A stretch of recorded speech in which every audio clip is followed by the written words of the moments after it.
Four comedians are also real good friends, working on jokes, the fun never ends. They're asking each other, is this anything? Oh, I didn't even realize I was wearing this. What is going on? I was doing karate. You caught me right in the middle. Shouldn't that yellow belt be around your waist then, during karate, Brett? No, I do karate of the mind. Oh, I see. The energy. And I'm only a yellow belt. Yellow belt. All right. Might as well get started. Let's do it. Welcome back. How is everybody feeling this week? Great. Pretty good. I'm a little slower today than I was on Friday. I know I was Grand Slam Berenstein. Oh, man. On Friday. It was just Let's Homer not expect after Homer. Repeat performance today. I'm actually more excited about Jarret who can't give feedback. He's like, what if that joke was just... What if you did it backwards?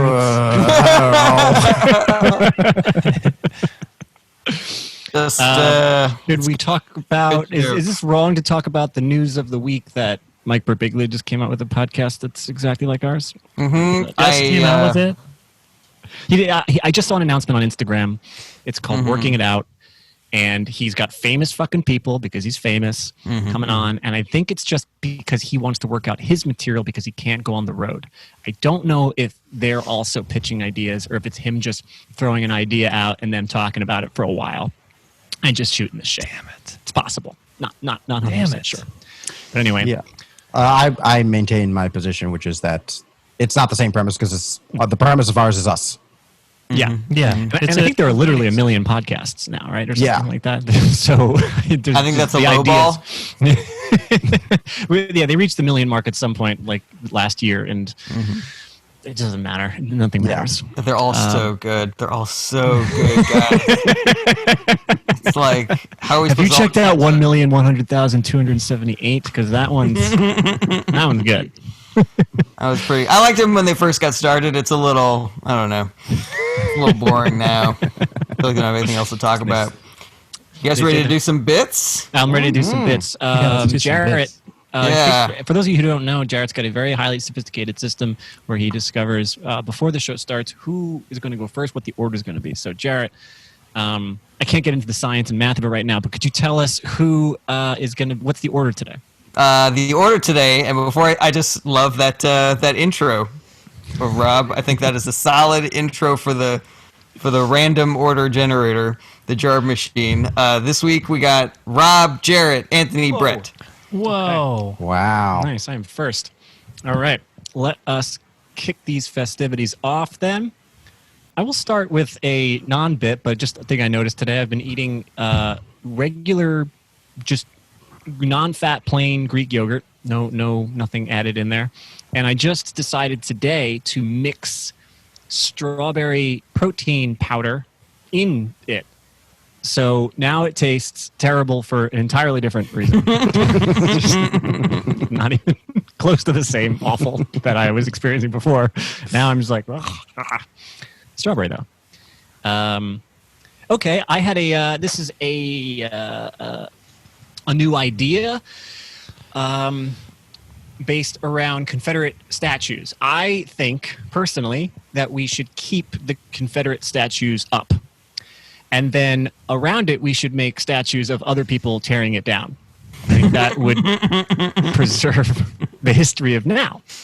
So you keep them exactly as it is. Everybody wins in this scenario. You know, Robert E. Lee, he stays, but then there's just like a bunch of 19-year-olds with bandanas who are just, trying to take it down. I think the only problem with that joke is that it's a really good idea. It is. But wait, let me understand. The statues are just of other people trying to take the original statue down, or there's is there a mini Robert E. Lee statue that's being taken down next to the original? When I was thinking of the joke, I had two ideas. The original thought was like, hey, we should just make a statue of Confederate statues being taken down. I thought that was funny. But then I thought, as a compromise, I was like, what if we leave the original statue up, but then we just dot it with other statues that are like clawing at it or like throwing rope around it or like about to pickaxe it or something like that. Just one guy next to the statue that's going like this. Yeah.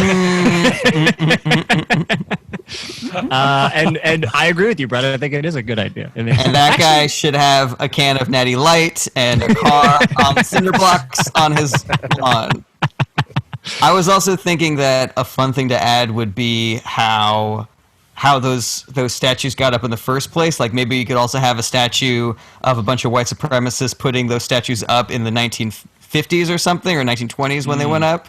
Because just like, and being kind of sneaky about it, and other people being like, you know. Yeah, it's like you make that's funny. Are there statues of people putting up statues? Mm-hmm. Yeah, that was his idea. Well, those they did make those, but then they got torn down already. So So it'll end up one step at a time.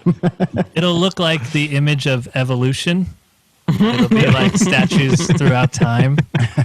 Like I'm imagining the statue of the like where they're putting up the flag, the American flag, that World War II. Oh yeah. Yes, the Iwo Jima. But it's in the reverse. So that's sort of the concept art where I do like the idea that it just keeps going, and then eventually it's like, we can't go there anymore. That whole neighborhood is statues. property values plummeted. All the statues moved in. Rob, what you just said about Iwo Jima was actually pretty funny because you were like, the statue of Iwo Jima where they're putting up the flag, but in reverse. But you can't really tell what direction a statue is going in. So the protesters could look like they are pushing the statue up, or like, you know, like you'd have to put arrows or something to be like, they're moving in this direction. They're going. That's why this guy's here. Oh yeah, comes down guy. Or you give him thought bubbles. Maybe just write an essay. Like it seems like there's so much that's unclear about this idea. Just write an essay instead. Did we have the technology to do like a little speaker box so the statue is actually talking? I Maybe think there've been statues like that. You know, they press the button at the museums and they're I'm like General George Washington. Yeah, exactly. like the big mouth bass thing. Was that General George Washington, who was also a bad guy in Scooby Doo? that voice actor, he's been versatile. I'm General George Washington. It wasn't really George Washington, Brett. I hope you realize. Just the guy who got hired. What? Then who's Chuck E. Cheese?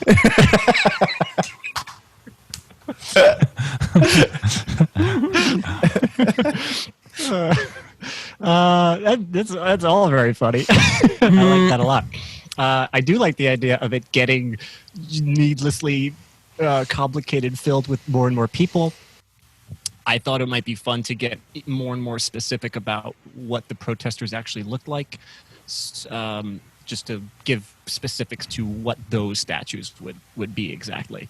But I'm not sure what that would be. I'm not sure what, details would make any sense. Not that it's funny, but more to just give it a little bit of window dressing. Mm-hmm. The one idea I had for that, Rob, was that it might be funny to go into a lot of detail on the people who do not want the statues taken down. I just like, these guys are wearing their MAGA hats. Some of them have the hood, the Natty Ice cans. They got their cars. And then the people that are taken down, they look like regular people. It sounds like maybe you just want to make a documentary about this. Well, it's interesting. Jarret brings up an interesting thing about like comedy. I feel, which is worth kind of diving into, which is like, you say regular people, but you're in that world. I mean, you're a liberal through and through, and these are your people. So you're like, yeah, they look like regular people. They do not look like regular people. You know what I mean? Like there's a very specific ideology, look, demographic, age group kind of thing that surrounds what a protester or a person who is liberally minded or whatever might be and might look like.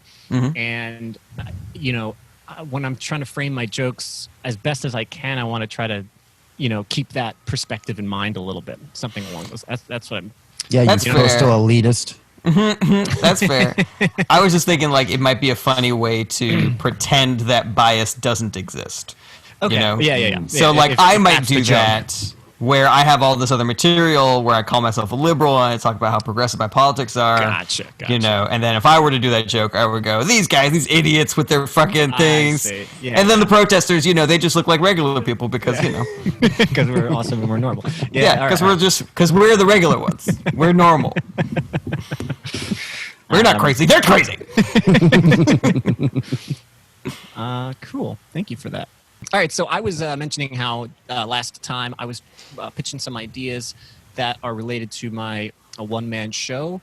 This is no different. So there's elements of stand-up and then there's storytelling elements. So I'm kind of bringing you guys more of the stand-up portions of it, the things that the observational stuff that I'm bringing on. So help me out with this concept. I want to talk about restraining orders and restraining, like what is a restraining order exactly? How is it even enforced? Like if prison is the adult version of a timeout, then restraining orders are the adult version of, hey, leave your sister alone. Restraining orders. Oh yeah. Or orders of protection. Or are, demerit. Or a demerit. Oh, yeah. They're documents signed by a judge that legally state, knock it off. It's just the cop's way of saying, don't make me come up there. And it's all very scary and threatening, but it's hard to say if it means anything, really. That was my concept. That's all I had. Yeah, that's great. And then like the repercussions of somebody violating a restraining order is like you have to go back to the judge and the judge is like, he did what? Get over here. That is it. That is it, mister. Yeah, mister.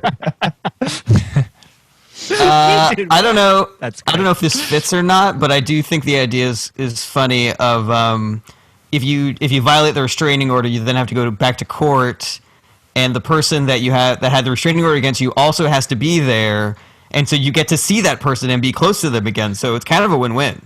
Oh, that's funny. I don't know if it fits with the conceit that you have already. I think that what you have already is really funny. That's great. Yeah, restraining orders are. I always found it weird about the enforceability of it. The reality behind this story is that I had a restraining order against my mother, and then it was supposed to be for a year. And after about 7 or 8 months, she had nowhere else to go, and she just came back home. She just stopped back in the house, and she was in the den. And I came home one day, and she was like, "Don't say anything. don't call the police." And I was like, "It was So like your really mom good." Your mom was like, "Don't tell mom." Mom, damn it! You're the person yeah, that you wouldn't want to know how who. It's weird that she would be like, don't say anything to the police. Yeah, It would she make said, more "Don't- sense if she was in the house and she said it to like anyone else in your family, like, don't tell Rob. Don't tell Robert." Right. Yeah, I just came home. She was alone and down there. But I think she took a calculated risk to be like, I don't think he's gonna. I don't think because it's pretty brutal to be like, all right, boop boop boop boop. Like you got 2 months left. Oh, that was the other thing. I'm kind of running out of time, but Oh wait, Rob, before you say this idea, could I say I think it might be funny if you were like, so then in order to maintain the restraining order that I took against my mom, I had to go to the movies. well, can I was like, there has to go the be movies? 1,000 feet between you and me, and that's the Regal. So that's where I'll be until find a new place, I guess. Right. I don't want to take up time, so I will. Well, we did a lot of diversion, I think. Yeah, you can do whatever you- Finish this out. Yeah. We Yeah. were riffing. So the weird thing about restraining orders to me is that when it starts, it's real. It's like you got a full year of your life that you have to think about. But then I think that as the time goes on, and I think my mom truly felt this, is that when the time starts to run out, it becomes becomes more bullshit and nonsensical. Like when you just have 2 months left, you're just like, what's the difference between 2 months from now and now? Like when you have 2 days left, you're just like, what? I can't come within 1,000 feet of you now, but in 48 hours I can. Can I just come home now? And there's this feeling of the less time there is, the more silly it seems. And I actually think that she used that to her advantage to be like, Robert, like in 3 months I'm coming home. Like, what do you want it to have happen? I'm not going to be a better person. Yes. Nothing's going to fundamentally change from now till the 15th. So can I just come home now? Yeah. I mean, that's the more real weird thing. But I felt it. I recognized it. I said, yeah, all right, fucking God, just don't drink. That was my kind of attitude. That's really funny. Do you think it would be fun to add like a bargaining to it? Like obviously I'm within 1,000 feet of you right now, but I was like 3 miles away yesterday. So if we average that, you know, I'm still well far away from where I need to be. I took a different route home. I was within 1,000 feet. You didn't even know, but yeah. I'm glad that the first part was funny to you, rings funny to you guys, because these bits have been hard to. I kind of want to get in and get out. You know, I don't. It's hard for me to find exactly what helps and furthers that narrative. So, but yeah, I'm glad I got to say those things out loud. I appreciate it. I wanted to say that I don't know if there's some kind of comparison you could do to Parasite, to be like, I don't know how long she was at home. You know, have you seen Parasite? Yeah, I did. Yeah, so it could be something like I don't know how long she was living there before I caught her. After seeing Parasite, you know. That's funny. That's great. All right, now my time is definitely up. Thank you guys so much. All right. I'm trying to think of like a thing that she could do that takes like days. You know, like she's like, hold on, I just need to prune my tomato plant in the backyard. And he'd be like, wait, how long have you been growing that for? You know, something like that. But right. I don't know. I'm trying to think of like a hobby or something that takes a while to take root. But anyways. Pickling things, maybe? Pickling. Pickling is just funny. She really looked scared. She looked like it was... She was so disheveled too that I was like, all right, it's fine. Like I felt like I caught like a raccoon in the den, you know, just like she was like Saddam Hussein coming out of that hole. Yeah. That's how that was part of the imagery, and I was like, just stay, just relax. There's something funny about the imagery of the raccoons. I think you should really include it, and I don't know if you can fit this in somewhere, but like. Maybe the act out of the raccoons being like, don't call the cops, you know? Yeah. I think I was going to include that imagery regardless. It just wasn't falling squarely into the joke department. So I don't think I included it originally. Do you already have jokes on the like more brutal aspects of her, like, you know, like choking and you and stuff like that? Oh, I know you have the section about like, you know, squaring up with her and stuff like that. Yeah. I think that would be a good follow-up there, just in terms of juxtaposing of like, it's not as funny when I just think, oh, Rob's mom came home and she was scared and Rob had a restraining order, but when it's like totally deserved that she had a restraining order against her, she shouldn't have been there, then it's funnier that she's like scared like a raccoon, you know? What about if you compared the look on her face to like, it's like you guys switch places, right? She's the kid who doesn't want to get in trouble, and you're the authority figure. Yeah. So if you had something earlier where you talked about yourself being in that position, it might be kind of a fun sort of callback. I mean, it doesn't have to be a callback even, but... No, but even just thematically, you know, an audience member paying attention, they would appreciate that if I just leaned into or hinted at that dynamic switch a bit. Everything that you've heard, Brett and Anthony, leading up to that is already there. This would come after that, so everyone be aware of that at that point in the show. So yeah, having this sort of like this figure fallen in a way, I'm just being like, no, I had a lot of power at that point. She didn't drink again until I left for college. Yeah, here like, for a rematch, are you?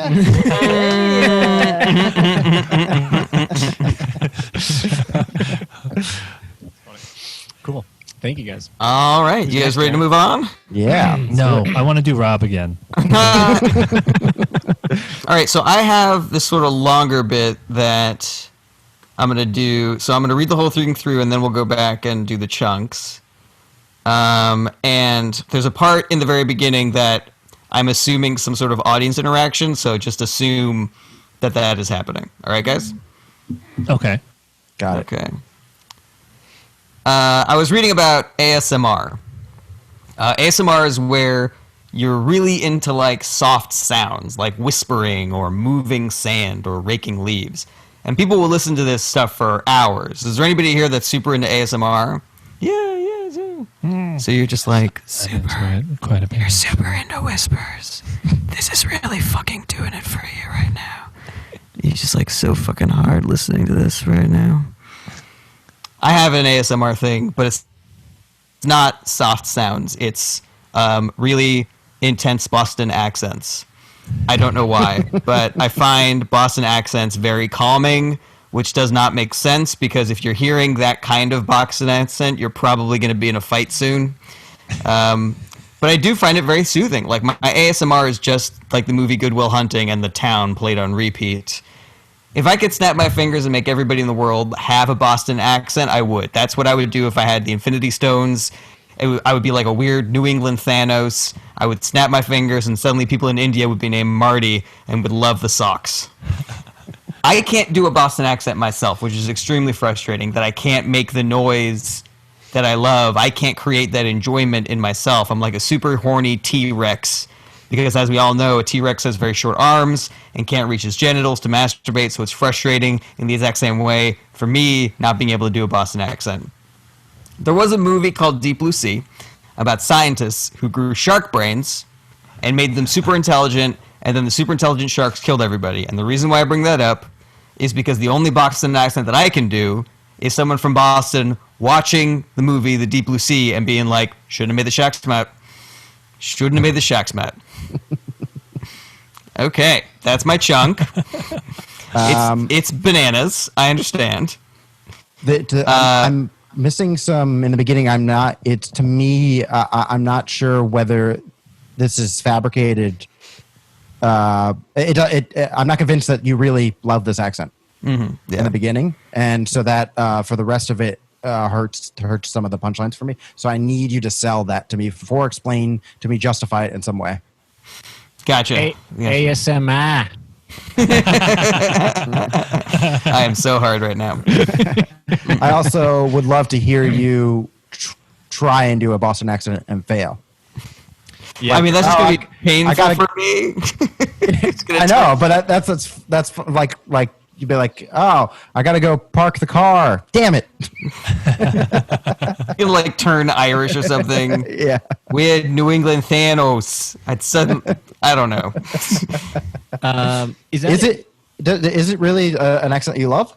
Yeah. Oh, okay. I fucking love it. Fucking Mark Wahlberg, Boston Mayor Marty Walsh. You know. Say those things because that sells it to me more. Yeah. It's saying I love Mark Wahlberg, like Marky Mark, all that stuff. There was like an Infinity commercial or something that had like Chris Evans, Rachel Dratch, John Krasinski. They're all doing Boston's accent. I watched that commercial 100 times. Just because I love hearing those accents. Crazy, because it's my least favorite accent. It's everybody's least favorite accent. Even worse than the New York accent, which is also really bad. You do eventually use the accent, so the idea that you just can't do it seems weird to me. I'm not sure how else to bring that up because it's like that is the only sentence that I feel comfortable saying in a Boston accent. Shouldn't have made the Shaq's mat.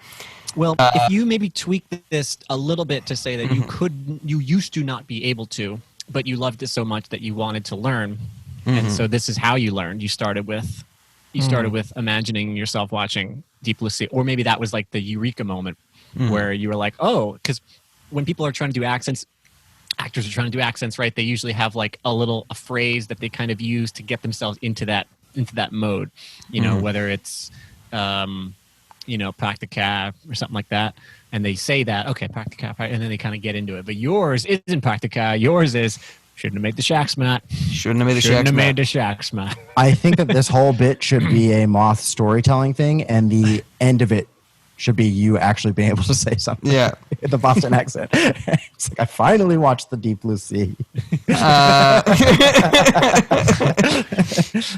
I know there's not like a ton of punchlines in this bit, so I wanted to ask you guys like if there were things that you did think were funny that worked, or if like just the whole structure of it is weird, or I think like structure. like I think the idea of whispering into the mic and like being like, you fucking love this so much, like to the audience, is a really funny idea. I mean, I didn't get any kind of reaction from you guys, so I'm assuming I was I love that. laughing. yeah. Check the playback. We were. There's proof. I want to get to that in a second. I had some ASMR thoughts, but structurally, my issues were that I'm like, I agree with Brett. I want to hear why you love it. Two, I don't get why you just say I can't do it, and then you kind of do it anyway. You're like, you can do it. So it would be fun. I think, as Brett pointed out, that like the climax of this is that you do say it. Actually, maybe one story element that you could change is that you could never do it. And you were watching Deep Blue Sea one time, and it just came out of you. It just emerged. You're just looking at it. You're like, you turn to your wife or girlfriend. I'm sorry, fiance. You're just like, shouldn't have made the shocks, Matt. Shouldn't have made the shocks, Matt. Shouldn't have made the shocks, Matt. And you're like, oh my god, I did it. And for those of you who don't understand how excited I am, they shouldn't have made the show. Yeah. That's great. That's a nice little tie back. That's worth doing all together just to see how that goes. What do you guys think about the T-Rex thing? I can't create that enjoyment in myself. I'm like a super horny T-Rex because, as we all know, a T-Rex has short arms and it can't reach its genitals to masturbate. So it's frustrating in the exact same way for me not being able to do a Boston accent. I think that you should turn the second half of that into an act out. A horny T-Rex. I think that imagery, or at least that notion, has, I don't know, I feel like it's out in the ether. He's still doing it.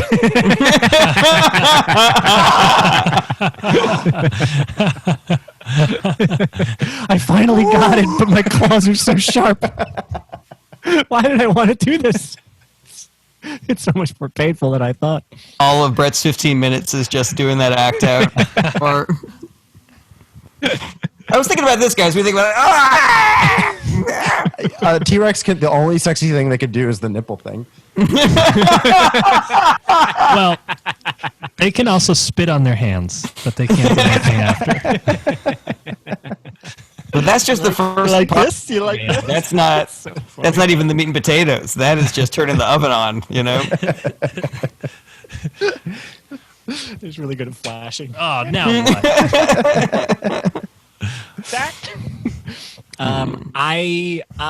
In my category of jokes, I think that the T-Rex thing should not be leaned on. I think it should be in and out, one line. If you get it, you get it. If you don't, you move on. In part because I just feel like the T-Rex thing is a little bit in the ether. If you kind of Google things, you'll see cartoons, little memes and stuff of like of the short arms. Short arms with T-Rex is so out there that I think if you just bulldoze through, you just say it and you move on and you don't even think twice about it. Personally, I think that's the strongest way to go. No explanation. Just I'm like a horny T-Rex or something, and you can't jerk off or something. And that's my personal thought on it, but I'm not. Yeah, the one idea that I had for that, which obviously wouldn't be able to try until doing some kind of live show or maybe a Zoom show, was doing it as a throwaway line and then pausing to see what kind of reaction it is. Like in my, I have a joke where before the punchline I say, my doctor told me that I should jerk off in my living room, and I pause there, and usually I hear like a lot of whats, like from the audience, like sort of confused noise. And then if I got something like that for the T-Rex line, I could then say, because as we all know, and like maybe the explanation would be funny on top of their confusion. But yeah, or a 10-minute act out. I think that'd be a great response to what? My guess is they won't be confused, and it'll benefit you to just be the clever comic who didn't need to rest on that line at all. He's got more to say. That's my personal thought. I was thinking about the ASMR thing, but this is more of a performance thing that you'd have to do maybe at the top, where you get up on stage and you start your set with just like.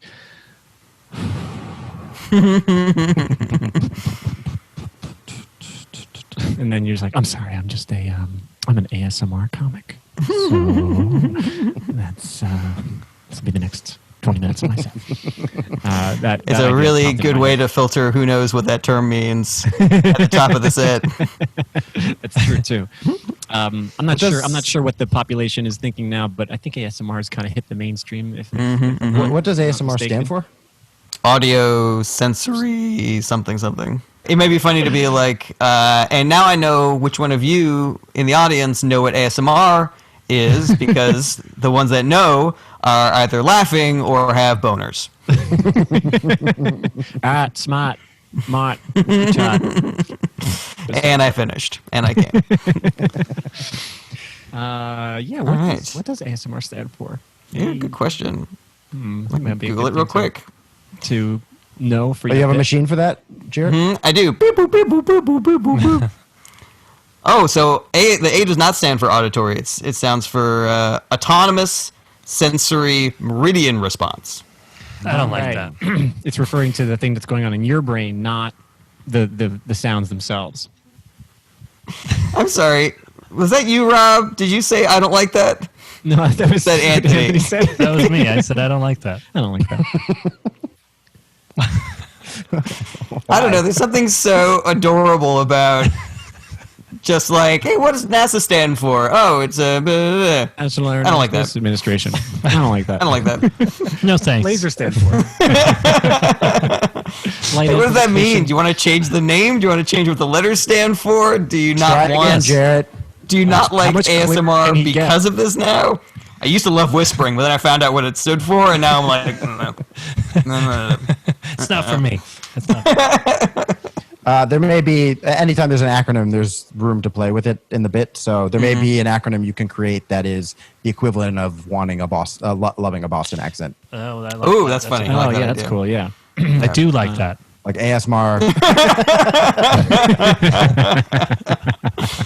I want to make fun of me this. stands for. Stands for Duncan. It's not even the right letter. Fucking socks. God, there's something else. It's like Anthony's reaction was like when you eat something and you're like, "Ooh, this is delicious. What's in it?" And someone's like paprika, and they're like, "Oh no, No, I don't want it. okay." Any other ideas, guys, for this? Well, I bit? wanted to. I think that if you go with what Brett was suggesting over a genuineness to why you like the thing, it rings more true. Your Mark Wahlberg than the just discussion of the town or whatever. Yeah. Like it sounds like those words at the time were just to get the idea across, but I'm not feeling what you're feeling. And I do think this is one of those bits where I need to be on board and believe that you genuinely love this thing for it to be just absurd and silly. Liking an accent is not necessarily an ASMR thing, right?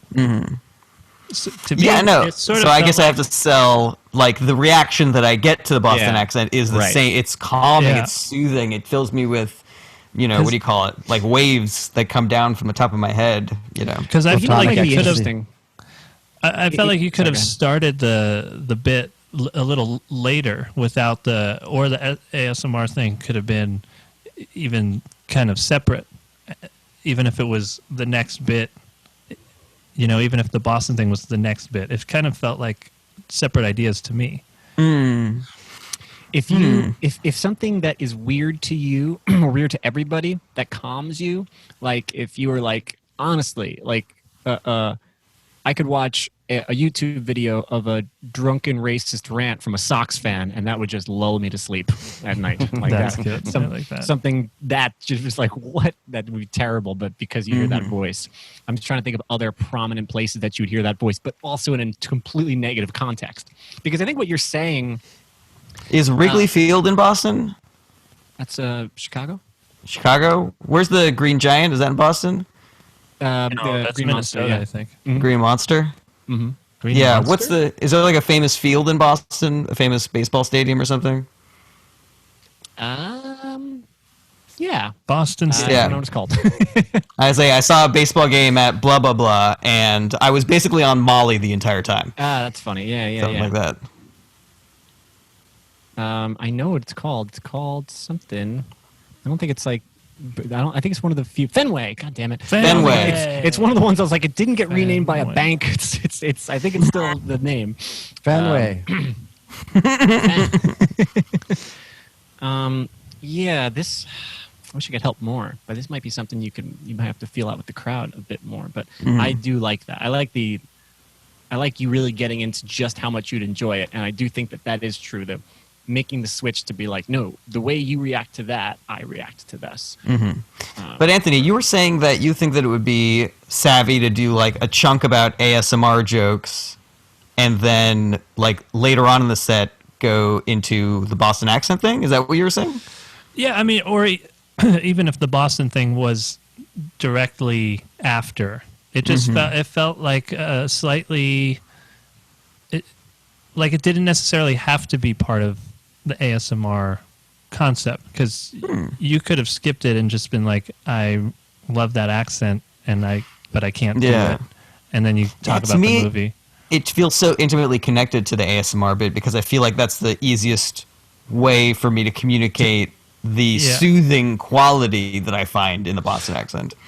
Then, you know? yeah. Well, then I guess it's similar to, I think it was Rob that was saying, to really make us believe it, because it's sort of, you just introduced ASMR as a concept, and then you just went into the Boston stuff, which I felt worked on its own. Yeah. I have one more ASMR thought.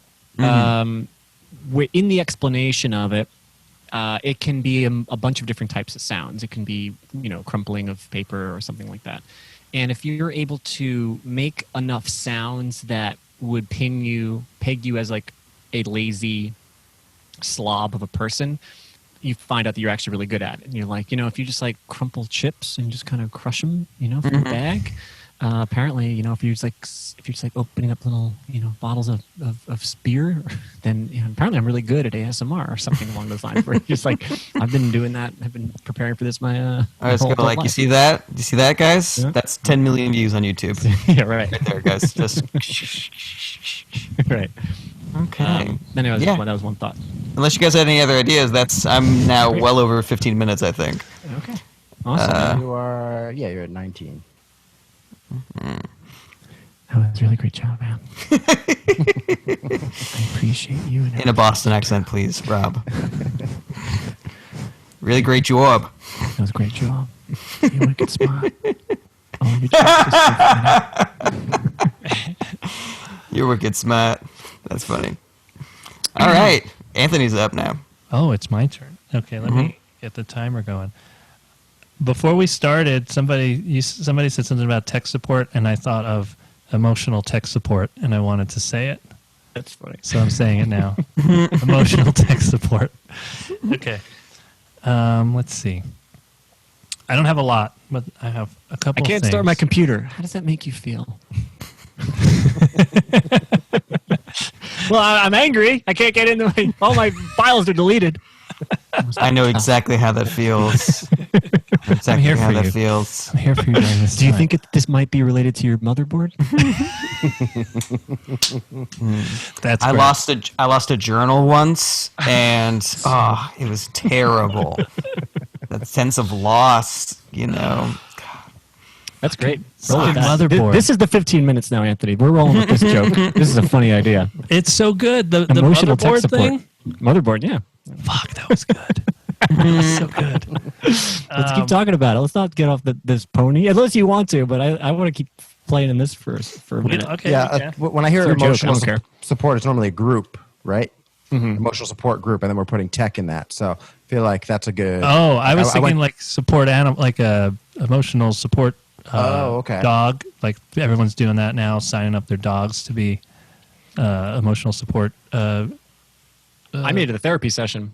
So yeah, so we all went slightly different feels on that. Yeah. Yeah. So what would be like a tech version of a dog? Like a Tamagotchi or something? Oh yeah. Like a But then the motherboard thing doesn't work, I guess. Yeah, it if is you're good going as a completely support different- group. angle, your emotional tech support would be your technology, would be your phone. You know, you're just like an emotional support dog you bring on a plane. Well, I need emotional tech support. Yeah. I guess you could say emotional tech support group. I don't know if that makes sense. Please, everybody, turn your phones to airplane mode, sir. Well, this is actually my emotional support phone. Oh, yeah. That's funny, too. The tech is the support. So then when you call tech support for the phone, that's a whole other... I guess that person is like the psychiatrist. Yeah, I think that's strongest, at least off the top of my head now, because when you're calling tech support, you're calling a call center in India and they're answering questions for you. Yeah. But if you're calling emotional tech support, they are only there to help you emotionally deal with what you're going through, which I think is super funny. I think it'd be great if you're like, I have to call tech support to get the physical problem done, but it's so taxing that I also have to call emotional tech support to. Have you told your computer how it makes you feel when it acts up like this? If you want to get into it in a relatable way, I often find myself very frustrated when they update something needlessly on my phone, and I think probably a lot of people feel that way. And now I can't figure out how to use it. Like they've changed where I'm used to pressing the thing, or like they update Google Maps all the time. I'm in the middle of driving. I'm like, I don't know how to look at the directions now. So I feel like being like venting that frustration would be a good way to be like, so now I actually don't have to just call tech support, I have to call emotional tech support. Yeah. Well, Brett, the one constant in life is change. You have to learn to let go of the old and embrace the new. You're right. Emotional tech support guy, I appreciate you. Set boundaries with your devices. Do you think that you could do something like you're on the phone with emotional tech support, and one of the suggestions is like, have you played Animal Crossing? And they're like, oh, does that somehow get my files back or something? It's just like, no, it's more of an emotional support activity. Like it's very calming, something like that. Like that was what I thought of when I heard like emotional tech support animal. I was like, what's the closest thing to like a Tamagotchi right now that everybody's playing, and it's like Animal Crossing. Oh yeah. Yeah. That's funny. I like that. Or maybe the advice is, I'm kind of losing the thread. The advice you think is going to be technical, but it has nothing to do with it. It's always emotional. Like, have you doing this? Oh, is that in order for me to like get my files back or whatever? Like, no, this is just for you. I want you to. I want you to do me a favor, and I want you to open Windows. It's like, no, I can't open Windows right now. My computer's down. No. Open Windows in your house. There we go. I want you to open the blinds. I want you to take a look outside and realize how much more there is to life. That's what I'm talking about. Yeah, I couldn't bring it home, but I was like, that's the thing. I want him to mistake the advice to be technical, but it's not. Perfect, Jarret. Nice. Have you tried shutting down? Yeah, I am pretty shut down. That's why I'm calling you. And then they're like, no, I meant the computer. Shut down the computer. You're having a fit. We're still tech support here. I'm trying to shut down. I can't now. Well, I'm going to need you to open up.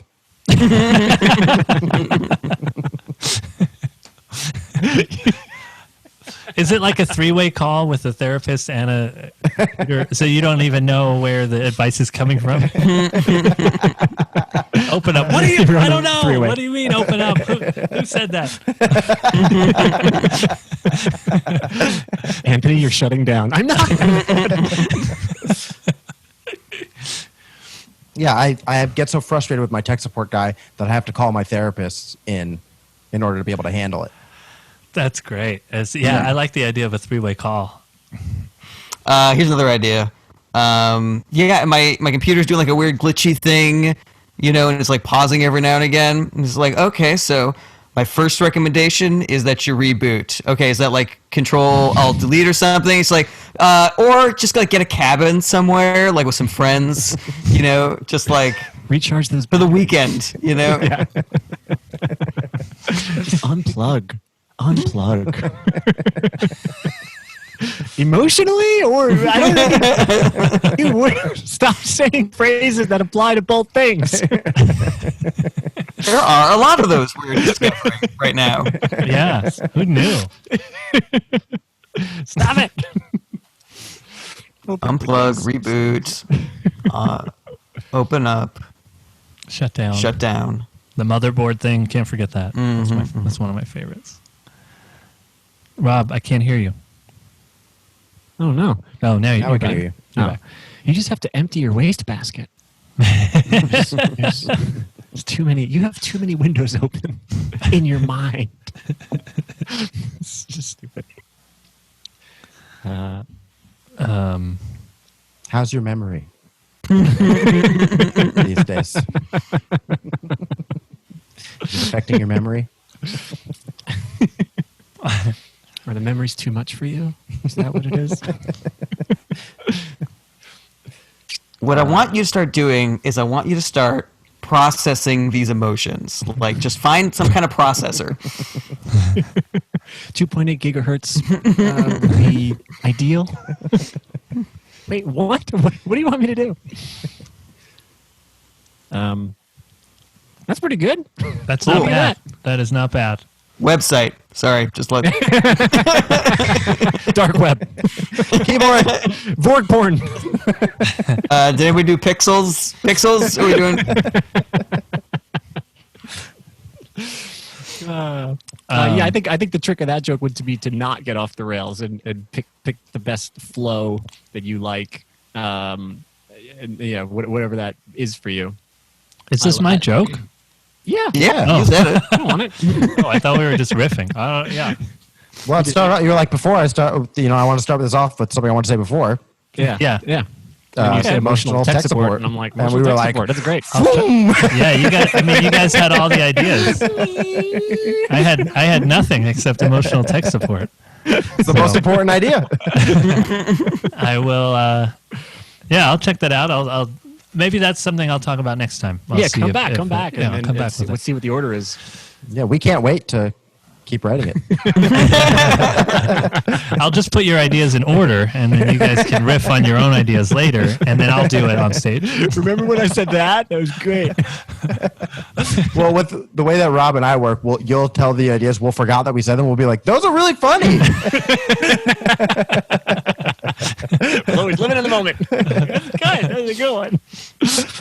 I don't want to eat into too much of Anthony's time here, but do you guys ever do that thing where you think about like a bit or something that you have, and you imagine that it becomes so popular that you're like being interviewed on the Tonight Show, and Jimmy Fallon is like, man, emotional tech support, man, that is just, oh boy. Do you guys ever do that? Do you know what I'm talking about? I had that experience a lot more when I was younger. I haven't done that as much lately, but it's a fun world to live in. Yeah. I was just imagining like, that happening to Anthony and all three of us just being like, mother. Oh, like I'm We famous. should all be on that couch Oh, right yeah, now. yeah. They're like, how did you come up with it? And I'm like, it was all my idea. Let me tell you that one. I wrote that by myself. My friends told me they didn't think it was very funny at first, and I was like, no, I believe in it. If I had to thank anybody, I'd thank Merle over here. Huh? Isn't that right, girl? I forgot she was the. I heard Louis C.K. Said that he came up with the asshole bit that what's his name? Dennis Leary. Dennis Leary Yeah. stole and made that song, and he explained it in great detail, and like, to the point, just like, what, really? And he's like, yeah, it was like it was maybe his most successful bit of all time, which is pretty remarkable. And then he showed his penis to a lot of people. And now that's his most successful bit. Nice. Oh no! Someone It's called a Dennis bit. Leary. We've got a great new bit for you to co-opt. Paused when Jarret said to pause, so you're at 9 minutes 30 seconds. Oh, I'm at 9. Okay. I kept going. I don't know. I had a shorter thing and a longer thing, but I guess I'll do the short one and see. A lot of people are afraid of clowns, but public speaking is still most people's biggest fear of all time. And that is why mimes exist. I'm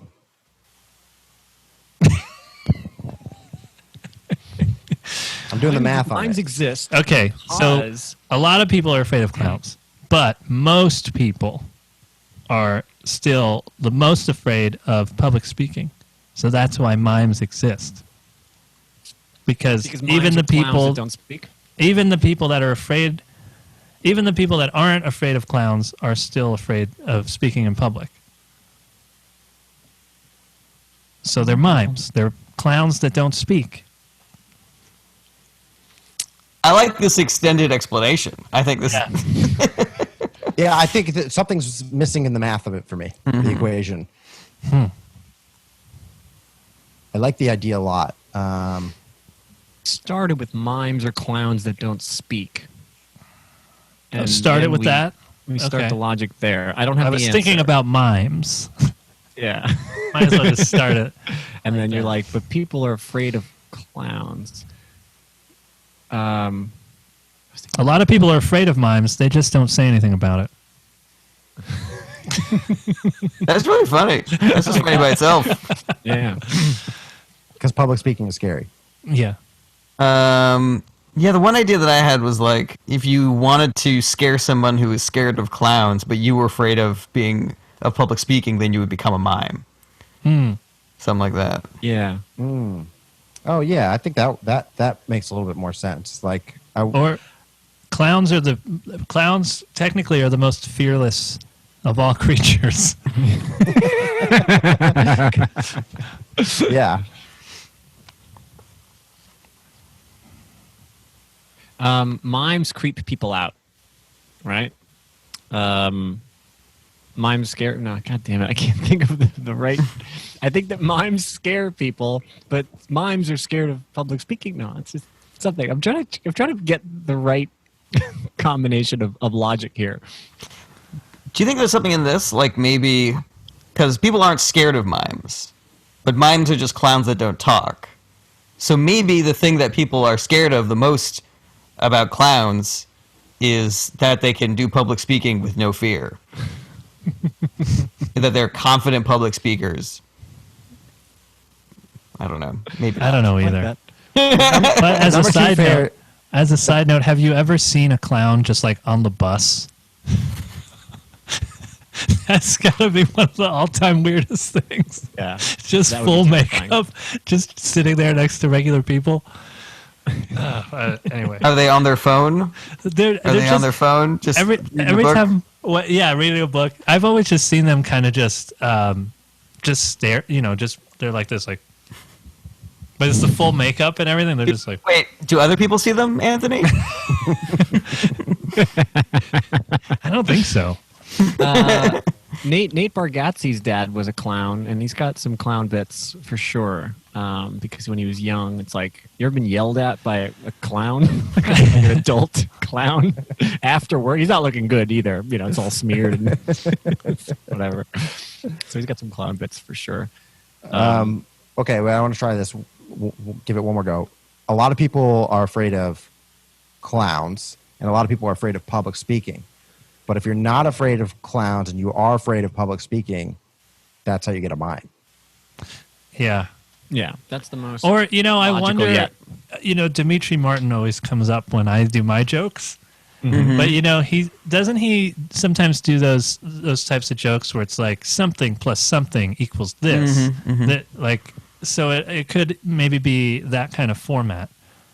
Yeah. Do you know what a Punnett square is? I do not. Yes. So you could do a course, Punnett Rob. square. Me and Jarret have a. You guys We are went to the same education college, I think. you guys are actually smart, and me and Brett, people just think we're smart. Don't drag Brett into this. He had a Punnett joke about it. He had a joke about it. That's true. A Punnett square is like two different things in different combinations. So like someone who is afraid of clowns and public speaking, a person who is afraid of clowns but not afraid of public speaking, a person who is not afraid of public speaking or clowns, but a person who's only afraid of public speaking. So like all four combinations of those two. And so what you could do for the joke is do a Punnett square of what those combinations are. So like someone who's scared of clowns and public speaking is a this. Someone who is scared of public speaking but not clowns is a mime. Someone who's scared of clowns but not public speaking is a this, whatever. Well, it's sort of a more confusing version of the kind of format I was talking about. It would have to it be is drawn to be funny the way Jarrett's describing it, but I think it would be a useful diagram. Yeah, yeah. I think it'd be a funny Punnett Square. There would you also afraid of have to clowns, be Anthony? me, no, but I dated a woman who was terrified of clowns, so I have a little bit of an understanding of like how insane it can get. Like she couldn't even see a clown in a movie. She'd have to like cover her eyes. Oh wow. So that I just thought that was interesting. Like even if it was an actor that she recognized from something else, Mm-hmm. Yeah. like I don't know, Bobcat Goldthwait or something. I know who that is. Tim Curry. Tim Curry, yeah. I wonder what makes a clown. Like, I wonder if someone put on a wig, is she like triggered? Is someone just puts on a red nose? And then is she like, oh, is it the makeup? Like, at what point does the human brain no longer see a human face and now goes, nope, it's clown territory. We got to get out of here. Just a separate thought. Yeah. How does she feel about Blue Man Group? Yeah. That's interesting. I don't know. That's a great question. We don't speak anymore, so I won't ask her. But Neither do the Blue Man Group people. When she goes to the shoe store, she's like, "Do you have these in a size 6?" And he's like, "No, we have them in 6.5." She's like, "I can't wear shoes; they're too big." What if she's just like, no? Hey, my car only fits 5, but I think we can squeeze in 6. No! she's at a restaurant. They're like, "Would you like a seltzer water?"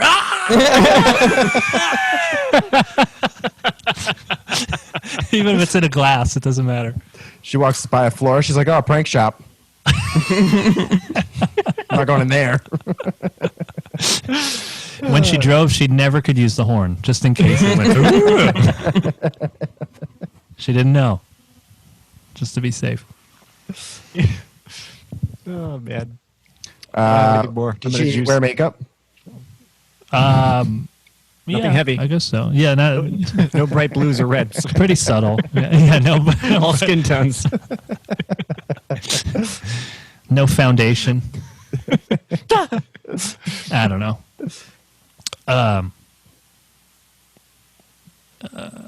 Anyway, yeah, but I do like. She did wear makeup, mostly bronzer, because she really didn't want to get the white face. Does that make sense? All right, never mind. Like I said, I'm a little slower today, guys. I could do a whole. Yeah, I have. You are up on time, by the way, Anthony. Now, okay. I there's something there. I like playing with the. I think playing with the format of the mime thing would be good. One time I asked a friend a question and he just didn't respond to me. So I was like, hey, man, you didn't answer my question. And he was like, yeah, I know. I'm just going through a lot right now, and I'm pretty sure you know that. And I'm honestly emotionally drained, so I'm too tired to answer your question, and I don't think under the circumstances I should be obligated to. So I just chose to ignore it. And I was like, oh, I thought maybe you didn't hear it.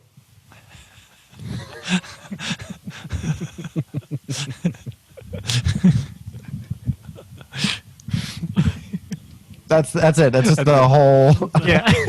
It's the whole thing. I don't know if that would work on stage. There's something funny to me about this. I love it. I think it's great. The only thing I would add is you should figure out the answer to the question that you asked him yourself right afterwards. So the thing is, I just thought you didn't hear. Oh, it's Nicolas Cage. That's who's in that movie. That's great. Yeah, that plays up the tone deafness of me. Yeah. I feel like I missed it. You did say a thing. You didn't like text him. Yeah, I just said one time I asked a friend a question and he just didn't respond. Gotcha. So that probably makes it sound like a text message, but I was maybe if I just said he just didn't answer me, it would be a little bit more conversational. Could you say, like, I was walking down the street with a friend of mine and I asked him a question? Yeah. I really, for the entirety of that setup, I was like, he texted him, which is so weird that's immediately what I thought. But I actually got to say, because you were reading it off your phone, I think that unconsciously that was protecting that. And so as I was listening to you, I was sort of like correcting myself in my brain, being like, this isn't a tech conversation. This is a real conversation. Right. Yes, Rob, I also heard that. I heard it too. it's on now. Oh, what happened? There was The a clicking sound just for a moment. Oh. which makes me think it wasn't my phone. It might have been me turning off my air conditioner. Oh, You just turned off your air conditioner? mine's How? been off the whole You time. have- Yeah, how? You didn't move at all. You Exact have a same- remote? You do not look like you have expelled more than a calorie in the last 20 minutes. Is this okay if I Well, put you guys can't see my feet. You guys can't tell I'm not even wearing pants. It's like, yeah. I just did P90X. That guitar in the background, that's me. I was playing a guitar. Just play guitar. All right. You know, Sorry about that. do some tunes. That clicking, my pizza's done. Nothing like homemade pizza where you make everything yourself. The dough. Oh, my package arrived. Oh, I got my headphones. Just still sitting here. What's that clicking? Oh, I was just finishing my painting. It's like pretty nice. Oh, that's great. Okay. I was thinking that I don't know if I don't think this is what you said earlier, but what if after you're like, oh, I thought you didn't hear me, if you're like, and then my friend didn't say anything else. So it's like the same thing again, where he's not answering you. Right. I love. I think Jarret's little button on that. That's the showstopper to me. That's great. Yeah. I like I don't have I anything. like Anthony's note too. I might play with that because if I say, "Oh, I thought you didn't hear me." Did you not hear me? Yeah. Yeah, Yeah, that's true. Too. Hello? because then you can still go back to the other Jarrett's thing too. Oh, yeah, after. that's true. You can play Yeah. with the idea. Oh yeah. Oh, Like, you you still didn't hear don't me. get- Did you not hear me? Hello? Huh? Oh, it was Nicolas Cage. It was Nicolas Cage. Never mind. Never mind. He was the one who stole the Declaration. Okay, great notes. I have a hot doctor, and so I have been trying to impress her. Whenever I'm in there, she's like, "What's going on with you?" I'm like, "Well, I've got a lot of symptoms. Got a headache, a runny nose. I'm a really good lover, fever."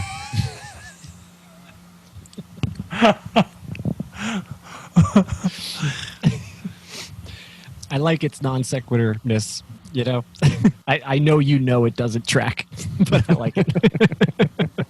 that works for me. Yeah, Are there other examples of like things I could do to try and show off other than just say I'm a good lover as a symptom? To me, it feels a little on the nose, but I was also thinking about that question about your sexual history. So it might be funny if you do the joke just as you did it, and then the doctor's like, really? You said no to the sexual history question. How would you even know? Something like that. I was thinking you could, instead of saying great lover, you could say something that would actually be considered like some kind of symptom, like you say, I'm having erections that last longer than 4 hours, or something yeah. like that, where it. Although I do like how awful you would be at trying to flirt with her by saying something that's completely Right. not related, but if you were trying to, you could probably find symptoms that would sound like you were showing off. When I finish having sex, I'm like hard again immediately. Is that something I need to worry about? No refractory period at all. I can't really Refractory period, reach orgasm until my partner has orgasmed at least 4 times. Is that normal? For some reason, this line of thinking gets me down like a Vince Vaughn type of track of like trying to impress some person or whatever. And Like in the movie your Psycho? original-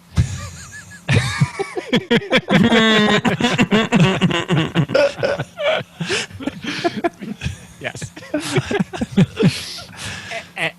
and it seems like that would totally work, and I'm sure you can think of a myriad of things that could double as sexual potency that also masks as a symptom. I think that's I just feel like you purposefully didn't do that, and I liked it for that reason. I'm not sure if that's true because I mean I want and on. Whenever I can think of something that is as still goofy and silly without making it sexual, I always want to do that because it's a joke that has more versatility. And I just think it's calling yourself a lover is like it's like not very trodden territory. Right. Saying I'm a good lover is like it's just like a kind of a weird thing to say. Yeah. So I liked that about it. So that is a good assessment. That I was perfectly steering clear of sexual prowess. What if you said tender lover? Tender lover. Yeah, I like that. Any tenderness? Only in my lovemaking. There it is. Yes. There it is. Yes. Yeah.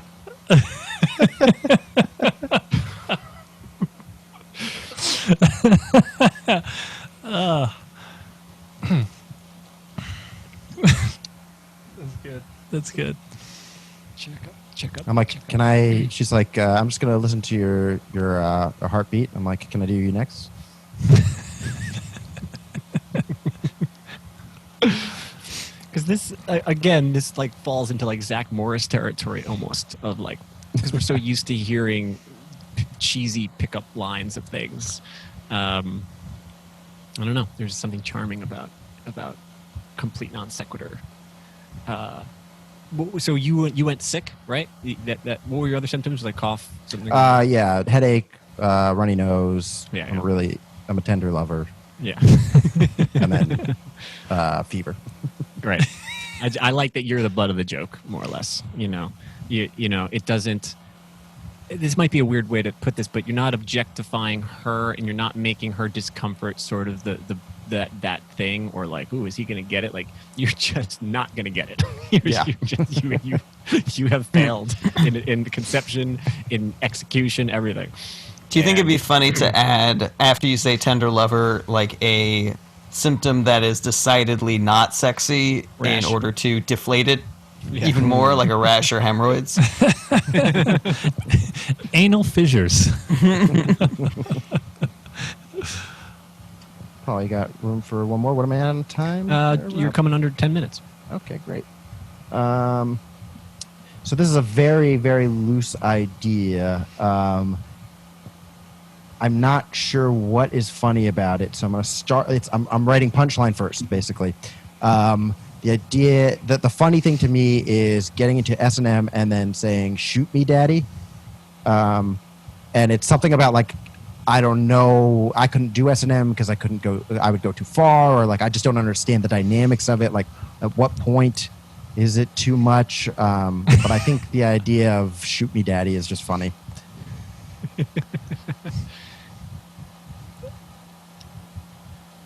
Shoot you with what? Maybe a gun. What about, I worry about whether or not the woman is actually into the sex or if she's, just depressed, Depressed. Like the other day I was hooking up with a girl and she was like, shoot me, daddy. And I was like, that's A lot. She's just into Civil War reenactment. Yeah. First it was like, choke me, and then it was like harder, and then it was like, shoot me. What? End my life. I was like, find my note. Stop the misery. Please end the cycle of pain. You're like, Daddy. I'm not. Daddy. This world is bleak. Daddy. Yeah. I don't know what I want to do right now. Life is pain. Okay, yes, that's something. Mike, you want me to get you off? She's like, yeah, just off me. Just So she's not a sadist, she's a sadist. She's the saddest. That's funny. Are you a sadist or just the saddest? The saddest. Great. Excellent. But I always forget. Is sadist the one that likes to be hurt? It is? Or I think so. Masochist likes to be hurt. oh, okay. Oh. So it doesn't quite. sadist. So it doesn't quite work. Yeah. Oh yeah. You could just say that apparently for her, the S in BDSM just stood for sad. Or something. Yeah. She wants me to be the sadist, but I think she might be the saddest. Yeah. Yeah. No, Okay. I still get it in there. Yeah. Yeah. Okay. As long as you can get in there, because Yeah. Dude, that's funny. Saddest is really funny. Yeah. Does that angle work for you? Because it works for Oh, me. I love the that. idea that she's I just love- depressed. Yeah, and I love the bleakness of the world, and then adding daddy is just that's so funny. That definitely you completely hammered in on what was funny about that to me. And she goes, "I'm so wet right now," and you're like, "Yeah, but just on your face, under your eyes."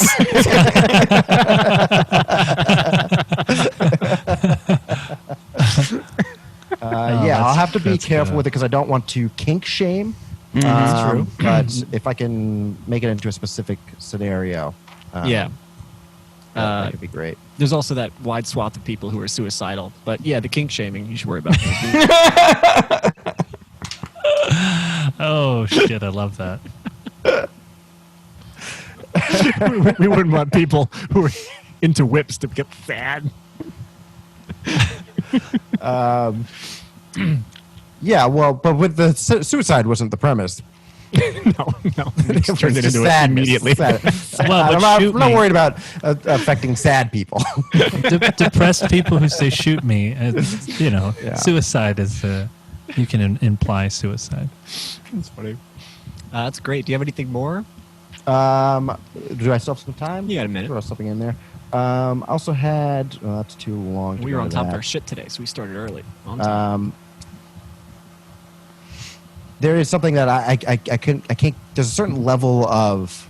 I've never been into BDSM because there's a certain level of equipment where I'm like, that's too much, and I feel like in order to get off, you need the same amount of equipment. If I could use the same equipment that you need to get off to rob a bank, that's too much for me. That's funny. Yeah, you need to get a crew together in order to pull off the job. You need a fence actually, that guy. could work. You need a computer tech. You need a driver. That could work in I was with a girl who was into BDSM. And I would walk in and be like, are we having sex or robbing a bank? I want to incorporate Should the I word get a crew heist. together or is it just us? Yeah. I want the word heist in there. Yeah. I do think it's funny the image of like a safe cracker and his team. He like opens his bag and there's like a giant dildo and a gimp mask, and he's like, "This'll do. This'll do." You son of a bitch, I'm in. We're getting the crew back together. It's really funny. Yeah, that's great, guys. I'll just cut it there. Awesome. Hey, man, thank you so much. That was really funny. Thank you guys. Yeah, good. All right. Everybody had really good ideas this time.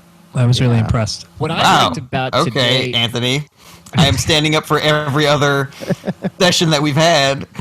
Well, why are you taking there it personally? thinking- I didn't single you out as being a weak link or anything. We were all good. That's I'm not talking about me. I'm just talking about us, the Us. collective. I'm in saying past- they've all been good, but this one I'm saying is particularly good, I feel like. interesting. All right.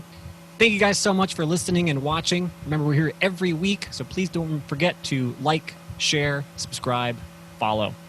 There's a Take care. huge buzzing sound while you did that. Oh, no. From me? I don't know the where air it's coming from. All right, try it again. Yep, it was Anthony. Yep, that was Anthony. Hey, guys, that's our show. Thank you so much for listening. Sorry. All right, guys, that's our show. Thank you so much for listening and watching. Please don't forget to like, share, subscribe, and follow us. We're here every week punching up jokes. Take care. If you want to support the show and get early access to new episodes as well as extra fan-only content, go to patreon.com/ITAPod. That's ITAPod, as in Is This Anything Podcast. Relevant links in the description. Take care. Is this anything?